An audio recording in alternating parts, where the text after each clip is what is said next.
everyone, welcome back to my YouTube channel. If you're new, welcome. My name is Jessica, also known as Chicprofessor on Instagram, and I make videos on luxury goods, sustainable fashion, and workwear. Today's video is about my hardest wearing bags, and I thought of this a few months ago and then kind of forgot about it and never did it. And then a few weeks ago, Angelique did a video on her most durable bags, and I was like, ooh, durable, that's a really good word. So thank you to her for the extra dose of inspiration that reminded me that one, I wanted to do this video, and two, to use the word durable, which is such a good, perfect word for what I'm talking about. So I'm talking about my bags that I can just throw around and they stay in really good condition. They're really hard wearing, and for me that means they're perfect for work and perfect for commuting.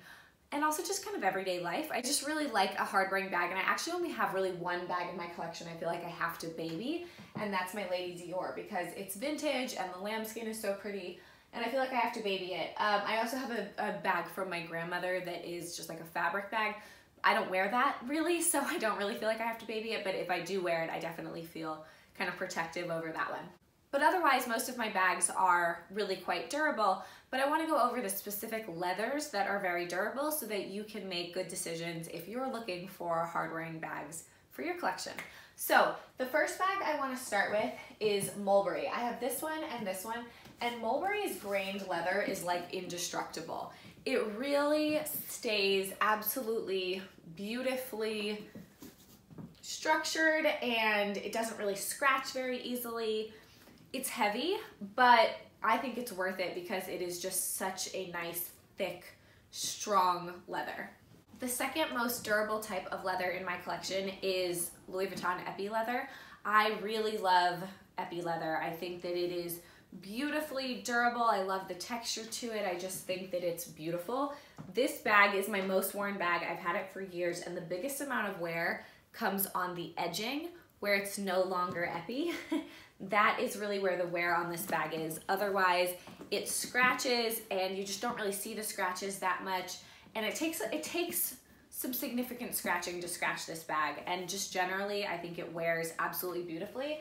And I love Epi leather. I've got a couple different Epi leather pieces because it's just, to me, it's just such a durable, beautiful leather. To go back to pebbled leather for a little bit, this Cou Yata Pouch has really beautiful pebble leather. It's not nearly as structured. It's not structured really at all compared to the other ones, but it is really durable, nice, thick, beautiful leather. It's just not structured. So durable doesn't have to mean structured, but to me, often kind of connect the two.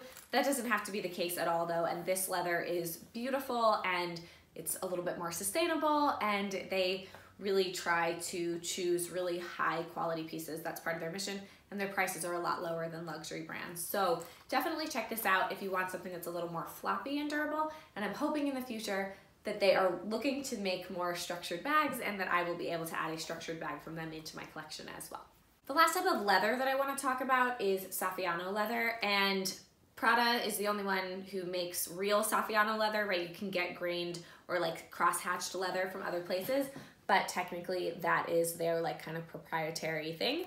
So I actually think Saffiano leather is not as durable as the other leathers that I talked about. It's still more durable than like a lambskin or something like that, and I don't own any Chanel caviar pieces, so those are probably more durable than this as well. But Saffiano leather can be great in terms of scratching, but I do think that corners wear more quickly, and they also lose their shape a little bit more quickly than some of the other leathers. So keep that in mind. They're much more scratch resistant than like a smooth leather, but they are not going to be quite as durable and structured as an Epi leather or a really good pebbled leather.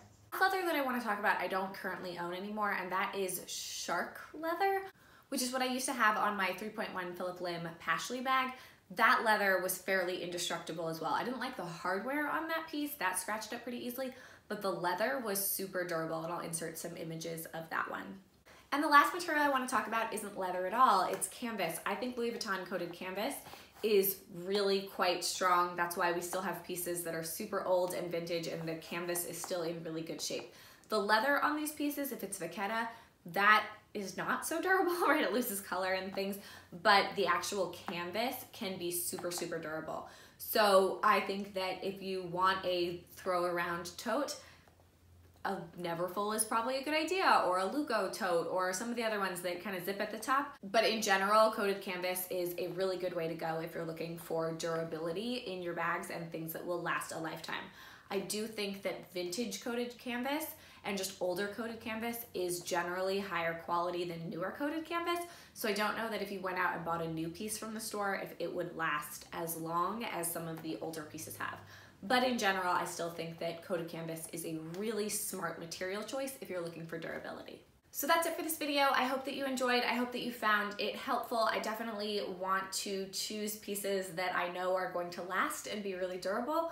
So these are definitely some leathers that I would suggest: epi leather, shark leather, pebbled leather, and the coated canvas as a non-leather alternative, I think are just really smart choices compared to like a smooth box leather or a lambskin or something that's going to be more fragile and you feel like you have to baby it and maybe you don't get as much use, and maybe like me, you don't enjoy wearing them as much because you're kind of worrying about them while you are wearing them. If you have any other materials that you think are really hard wearing, please do leave them down below. I would love to know, as well as share with the rest of the community.